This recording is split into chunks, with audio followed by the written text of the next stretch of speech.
എല്ലാവർക്കും സ്വാഗതം. ഈ റിവ്യൂ ഇഷ്ടപ്പെടുവാണെങ്കിൽ ഒന്ന് ലൈക്ക് ചെയ്തും സബ്സ്ക്രൈബ് ചെയ്തും സപ്പോർട്ട് ചെയ്യണേ. അപ്പോൾ നിളമോൾ ആകെ വിഷമത്തിലാണ്. അന്നേരം നിളമോളുടെ അടുത്ത് വന്നിരുന്ന വിനീത് ചോദിക്കുന്നുണ്ട്, മോൾ എന്താ വിഷമിച്ചിരിക്കുന്നത്, അച്ഛനെക്കുറിച്ച് ഓർത്തിട്ടാണോ എന്ന് ചോദിക്കുമ്പോൾ അല്ല എന്ന് പറയും. അന്നേരം വിനീത് തന്നെ പറയുന്നുണ്ട്, മോളോട് ഞാൻ പറഞ്ഞിട്ടില്ലേ മോൾക്ക് വിഷമം തോന്നുമ്പം അച്ഛനെ കാണുമെന്ന് തോന്നുമ്പോഴൊക്കെ എന്നോട് പറയണമെന്ന്, മോൾ എന്താ എന്നോട് പറയാത്തേ, മോളുടെ കൈയൊക്കെ ആരോ നുള്ളിപ്പറിച്ച് വെച്ചേക്കുന്നു, എന്നിട്ട് എന്നോട് പറഞ്ഞില്ലല്ലോ എന്നൊക്കെ പറയുമ്പോഴും മോൾ മിണ്ടാതെ ഇരിക്കുക. എന്നിട്ട് മോൾ എന്നെ അച്ഛനെ പോലെ കാണുന്നില്ല അല്ലേ എന്ന് ചോദിക്കുമ്പോഴേക്കും നിലയ്ക്ക് സങ്കടം വരും. അവൾ വിനീതിനെ കെട്ടിപ്പിടിക്കുന്നുണ്ട്. അന്നേരം വിനീത് ഒന്നുകൂടെ ചേർത്ത് പിടിച്ചിട്ട് ചോദിക്കും, മോളുടെ കൈ ആരെങ്ങനെ നുള്ളിയത്, ഗീതേച്ചിയാണോ എന്ന് ചോദിക്കും. അല്ല എന്ന് പറയും. പിന്നെ അമ്മയാണോ എന്ന് ചോദിക്കുമ്പോഴും മോളൊന്നും മിണ്ടുന്നില്ല. അന്നേരം അത് കേട്ടുകൊണ്ടാണ് അങ്ങോട്ട് സുജാത വരുന്നത്. അതേടാ നിൻ്റെ തള്ള തന്നെയാ എന്ന് പറഞ്ഞ് ബഹളം വയ്ക്കും. അന്നേരം വിനീതും മോളും അവിടുന്ന് എഴുന്നേക്കും. അകത്തുനിന്ന് എല്ലാവരും ഇറങ്ങി വരും ഈ ബഹളം കേട്ട്. എന്നിട്ട് പറയുന്നുണ്ട്, എൻ്റെ മകൻ എന്നെ അനുസരിച്ച് മര്യാദയ്ക്ക് ഇവിടെ കഴിഞ്ഞുകൊണ്ടിരുന്നതാണ്, ഇതിനുള്ള ഉത്തരം ഇനി ശാരദ പറയണം എന്ന് പറയുമ്പോൾ ശാരദ ചോദിക്കുന്നുണ്ട്, ഞാൻ എന്താ ഉത്തരം പറയേണ്ടത്, എന്താ പ്രശ്നം എന്ന് ചോദിക്കുവാണ്. അന്നേരം സുജാത പറയും, നീയും നിൻ്റെ 4 പെൺമക്കളും ഈ വീട്ടിൽ വന്ന് കയറിയതിന് ശേഷം അവൻ എൻ്റെ തലയിൽ വെറുതെ കയറാൻ തുടങ്ങി, വെറുതെ പ്രശ്നം ഉണ്ടാക്കാൻ തുടങ്ങി. എല്ലാവരോട് പറഞ്ഞ് അവനെ എനിക്കെതിരെ തിരിക്കുവാണ്. ഇനി ഈ വീട്ടിൽ ഇത് നടക്കുകയില്ല, ഈ നിമിഷം ഇവിടുന്ന് നിങ്ങൾ ഇറങ്ങണം, അല്ലെങ്കിൽ ഞാൻ ഇറങ്ങും എന്ന് പറയുവാണ്. അന്നേരം ഇത് കേൾക്കുമ്പോഴും വിനീതൊന്നും മിണ്ടുന്നില്ല. അന്നേരം പറയുന്നുണ്ട്, ഞാനും എൻ്റെ ഭർത്താവും കൂടി കഷ്ടപ്പെട്ടുണ്ടാക്കിയതാണ് ഈ വീട്, ഇവിടുന്ന് ഇറങ്ങും എന്ന് പറഞ്ഞാൽ നേരെ അങ്ങ് ഇറങ്ങിപ്പോകും എന്നല്ല ഞാൻ ഉദ്ദേശിച്ചത്, ഇതിൻ്റെ ഉത്തരത്തിൽ ഞാൻ കെട്ടി തൂങ്ങി കിടക്കും എന്ന് പറഞ്ഞിട്ട് അകത്തേക്ക് പോകാൻ തുടങ്ങുമ്പോഴത്തേക്കും ശാരദ പറയും, വേണ്ട ഞാനും മക്കളും ഇവിടുന്ന് ഇറങ്ങിക്കോളാം എന്ന്. അന്നേരം എന്താ അമ്മ ഈ പറയുന്നത്, ഇങ്ങനെയൊന്നും ചെയ്യല്ലേ എന്ന് പറയുമ്പോഴേക്കും, നിനക്ക് ഒരു തൊലിവെളുത്ത പെണ്ണിനെ മതിയല്ലോ, സ്വന്തം അമ്മയൊക്കെ വലുതാണോടാ നിനക്ക് അവൾക്കാണേ നിന്നെ വേണ്ടതാനും എന്ന് പറഞ്ഞാൽ അതിനിടയ്ക്ക് കയറി ചൊറിയുന്നുണ്ട് ഗീത. ഏതായാലും അവിടുന്ന് സങ്കടപ്പെട്ട് ഇറങ്ങി പോരുവാണ് ശാരദയും 4 മക്കളൂടെ. അന്നേരം രാധമ്മ ഇത് കണ്ടുകൊണ്ട് നിൽക്കുവാണല്ലോ. രാധമ്മ സുജാതയോടും ഗീതയോടുമായിട്ട് പറയുന്നുണ്ട്, അമ്മയും മോളും അനുഭവിക്കുമെന്ന്. അന്നേരം ഗീത പറയുവാണ്, നിങ്ങൾക്ക് അത്രയ്ക്ക് വിഷമമുണ്ടെങ്കിൽ അവരുടെ കൂടെ തന്നെ ഇറങ്ങിപ്പോയ്ക്കോ, ഞങ്ങൾക്കൊരു ബുദ്ധിമുട്ടുമില്ല എന്ന് പറയുമ്പം രാധമ്മ പറയുന്നുണ്ട്, അതേടി നീയൊക്കെ ലോകം കാണുന്നതിന് മുമ്പ്, ഭൂമിയിലേക്ക് വരുന്നതിന് മുമ്പ് 19 വർഷം മുമ്പ് ജീവിതം അറിഞ്ഞവളാണ് ഞാൻ, അതുകൊണ്ട് എന്നെ പേടിപ്പിക്കല്ലേ എന്ന് പറഞ്ഞിട്ട് രാധമ്മ ആ കൂടെ തന്നെ ഇറങ്ങിപ്പോണു. ആകെ വിഷമിച്ചിങ്ങനെ നോക്കി നിൽക്കുവാണ് വിനീത്. അതുപോലെ അമ്മ ഇറങ്ങിപ്പോണ കണ്ടപ്പം ചെറിയൊരു സങ്കടം ഇതിലൂടെയോ വരുന്നുണ്ട് സുജാതയ്ക്ക്. അതങ്ങ് ശരിക്കും വരാതിരിക്കാൻ വേണ്ടി അമ്മ എന്തിനാ ഇതൊക്കെ കണ്ട് സങ്കടപ്പെടുന്നത്, ഇങ്ങോട്ട് കയറി വന്നേ എന്ന് പറഞ്ഞ് ഗീത അകത്തേക്ക് വിളിച്ചുകൊണ്ട് പോകുന്നുണ്ട്. അവർ വീട്ടിൽ നിന്നും ഇറങ്ങി വന്നതിന് ശേഷം ആ പറമ്പിൽ തന്നെ ഉള്ളൊരു മരത്തിൻ്റെ ചുറ്റും ഇങ്ങനെ ഇരിക്കുക കേട്ടോ. അന്നേരം രാധമ്മ പറയുന്നുണ്ട്, അച്ഛമ്മ പറയുന്നുണ്ട്, രാത്രിയായി കഴിഞ്ഞാൽ പണ്ടൊക്കെ ഇവിടെ മൃഗങ്ങൾ ഇറങ്ങാറുണ്ടായിരുന്നു എന്ന്. അന്നേരം കാവേരി പറയും, എന്തൊക്കെയാണെന്ന് പറഞ്ഞുതരും, ആ വീടിൻ്റെ ഉള്ളിലുള്ളവരെക്കാൾ ഭേദമാണ് എന്ന് പറയുന്നു. അപ്പോഴത്തേക്കും അങ്ങോട്ട് വിനീത് വരും കേട്ടോ. എന്നിട്ട് പറയുന്നുണ്ട്, നാളെ തന്നെ ഞാനൊരു വാടക വീട് റെഡിയാക്കാമെന്ന്. അന്നേരം അച്ഛമ്മ പറയും, വാടക വീട് എടുത്താലും കൊടുക്കാൻ പൈസയൊന്നും ഇവരുടെ കയ്യിലില്ല എന്ന് പറയുമ്പം അത് സാരമില്ല എന്നാണ് വിനീത് പറയുന്നത്. അന്നേരം അച്ഛമ്മ പറയും, എന്നിട്ട് വേണം ആ പഴിയോട് ഇവർ കേൾക്കാൻ, അതിൻ്റെ ആവശ്യമില്ല എന്ന് പറയുന്നു.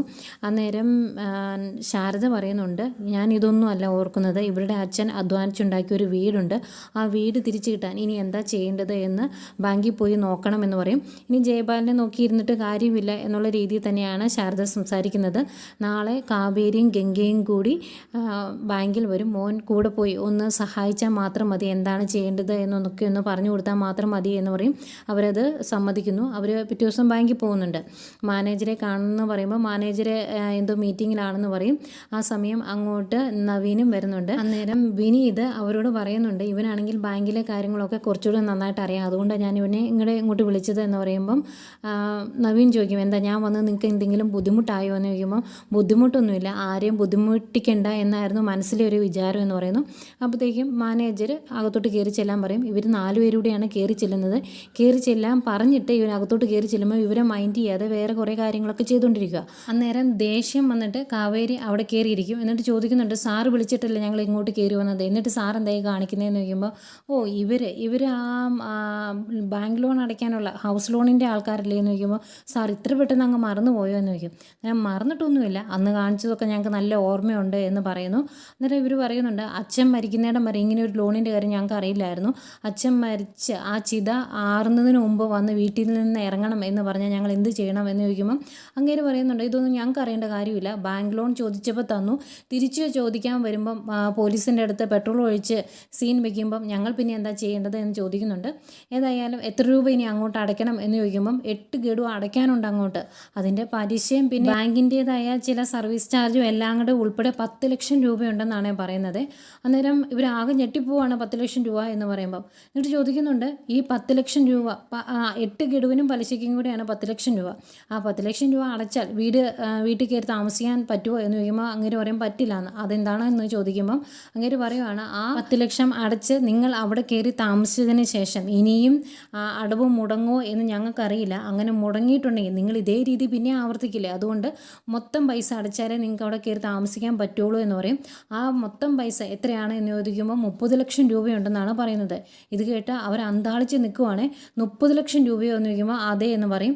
അന്നേരം കാവേരി പറയുന്നുണ്ട്, ഇത് ചതിയാണ് എന്ന്. അന്നേരം ചതിയല്ല സിസ്റ്റർ, ഇത് ബിസിനസ്സാണ് എന്ന് പറയുന്നുണ്ട്.